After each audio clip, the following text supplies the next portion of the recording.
Welcome you all to my channel एस्प्रा। This is Arvind. आज का जो टॉपिक है that is role and responsibility of a first line manager या area business manager. Video start करने से पहले I request you all please like share and subscribe. आते हैं अपने टॉपिक पे that is role and responsibilities of a area business manager और first line manager. जब भी हम प्रमोट होते हैं किसी कंपनी में, इंटरनल हो या हम किसी कंपनी में जाके इंटरव्यू देके हमारा प्रमोशन हमको चांस मिलता है to work as a first line manager, तो हमारा क्या रोल है, क्या रिस्पॉन्सिबिलिटी है टुवर्ड्स आवर जॉब, कि जॉब फंक्शंस क्या क्या है। इसमें कुछ पॉइंट्स है जो आपको ध्यान में रखना चाहिए ताकि आपको अपना जो फंक्शन आप कर रहे हो as a area business manager, तो उसमें कोई हर्डल ना आए, कोई प्रॉब्लम ना आए। First of all, area manager का सबसे बड़ा जॉब एंड रिस्पॉन्सिबिलिटी है that is to achieve the target. जो उनका टारगेट है हेडक्वार्टर वाइज टारगेट, पहले तो उनको 4-5 रिप्रेजेंटेटिव उनके अंडर काम करते हैं, तो उनके जो भी टारगेट है वो अचीव करने हैं। तो you have to work as a profit centre of organisation, साथ साथ में अपने टारगेट्स भी अचीव करने हैं as a area manager, as a headquarter wise, as a area manager, ये आपको करना ही करना है। Second thing is then the company strategies and policies. उसमें इम्प्लीमेंटेशन में आपको एक लीडिंग रोल करना पड़ेगा। Leading role in the sense कि आपको दिखाना पड़ेगा। पहले तो आपको वो जितनी भी स्ट्रेटजीज है, पॉलिसीज है, समझनी पड़ेगी खुद। पहले उसको आपको देखना पड़ेगा and then you have to apply when you are working with your medical representative. आपको लीड लेना पड़ेगा, आपको दिखाना पड़ेगा कि कैसे इम्प्लीमेंटेशन करते हैं, ताकि जो आपके मेडिकल रिप्रेजेंटेटिव हो वो in the same way, in the same fashion वो अपना काम करते रहे। थर्ड पॉइंट इज दैट जैसे भी कोई वैकेंसी क्रिएट होती है आपके हेडक्वार्टर में, कोई लड़का, वैसे तो कोई छोड़ना नहीं चाहिए। आप ऐसा एनवायरनमेंट बनाइए ताकि आपके साथ जो भी लोग हैं, जो भी मेडिकल रिप्रेजेंटेटिव काम कर रहे हैं, वो आपके साथ अंत तक काम करें, पूरा आपके साथ रहे, आपकी लीडरशिप को एंजॉय करें, आपकी मैनेजरल स्किल्स है उनको एंजॉय करें, सीखे। और बहुत कम मौका दे कि कोई मेडिकल रिप्रेजेंटेटिव आपको छोड़ के चला जाए। That is a black dot.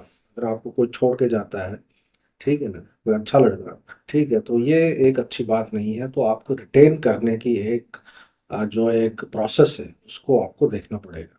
अगर इन केस वैकेंसी क्रिएट हो भी जाती है यानी वन ऑफ द हेडक्वार्टर्स, वो आपको फिल करनी है timely, with in 4-5 days, 7 days, 10 days में आपको उसमें इनिशिएटिव लेना पड़ेगा। दैट इज योर जॉब, ठीक है ना। तो और ट्रेनिंग साथ साथ में देनी है। जैसे किसी मेडिकल रिप्रेजेंटेटिव को आपने ले लिया, उसको उसका काम जो है फील्ड वाला जो ट्रेनिंग है वो भी आपको संभालनी पड़ेगी, वो कमान भी आपको संभालनी पड़ेगी, और उनको आगे गाइड जो रोड मैप है, गाइडलाइंस है, वो आपको हमेशा उनके साथ रहना पड़ेगा, देना पड़ेगा और उनको दिखाना पड़ेगा, ताकि वो उस एक ट्रैक पे जब वो आ जाते, then you have to observe the things.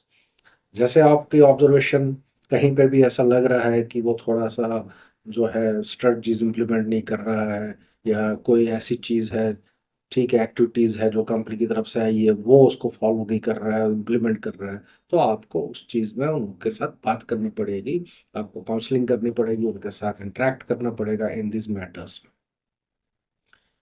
Then fourth point is आपको जो एरिया आपको दिया गया है, क्योंकि you are a business manager, आपको बिजनेस प्रोस्पेक्ट्स देखने पड़ेंगे।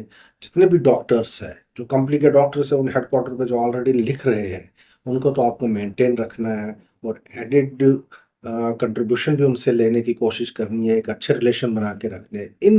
इन addition to this you have to add more doctors. जो ऐसे एरिया है जो अनटच्ड है, जो अभी आपने देखे नहीं है, या कुछ ऐसे इंस्टीट्यूट्स है, मेडिकल कॉलेजेस है, हॉस्पिटल्स है, नर्सिंग होम्स है, जहाँ पे पोटेंशियल डॉक्टर्स है, हमारा पोटेंशियल है वहाँ पे, लेकिन हमने अभी तक उनको उन पे काम नहीं किया है, तो उनको आपको ऐड करना पड़ेगा। आप प्रॉपर आरसीपीए उनके साथ बात करनी पड़ेगी, ताकि आपका जो बिजनेस है वो बढ़े, क्योंकि आपका काम ही है कंपनी को ग्रो करना इन सारे हेडक्वार्टर्स में। वो कैसे ग्रो करना है, उसमें आपको बिजनेस प्रॉस्पेक्ट्स जितने भी एरिया है वाले एरिया है उस पर काम करना पड़ेगा और आगे बढ़ना पड़ेगा। ये तो हो गया आपका बिजनेस प्रोस्पेक्ट्स देखने का, जो एक्सपेंशन करना है वो भी आपको देखना है, सब कुछ आपको देखना है। आपका काम एक जो मेडिकल रिप्रेजेंटेटिव पे है वो बहुत ही ज़रूरी है कि उनकी पर्सनालिटी डेवलपमेंट भी करनी है, उनको डेवलप करना है आप। ठीक है ना, तो डेवलपमेंट वर्क पे भी आपको काम करना है, उनकी प्रोडक्ट नॉलेज आपको बढ़ानी है। ठीक है, उनको जो भी है सेलिंग स्किल्स, आपको जहाँ पे वो थोड़ा सा स्ट्रगल कर रहे हैं तो उस पे आपको ध्यान देना है। कैसे किसी चीज़ पे अगर कोई फंस रहा है, कोई मेडिकल रिप्रेजेंटेटिव, कोई उसमें प्रॉब्लम आ रही है, तो उसमें उसमें आपको जाके लीड फ्रॉम द फ्रंट वो एक चीज़ आपको दिखानी है, ताकि वो आप ताकि आपके लड़के आपके साथ आगे आप भी बढ़े, आगे प्रोग्रेस करे, और आपकी जो भी टीम आपको दी गई है वो भी आगे प्रोग्रेस करे।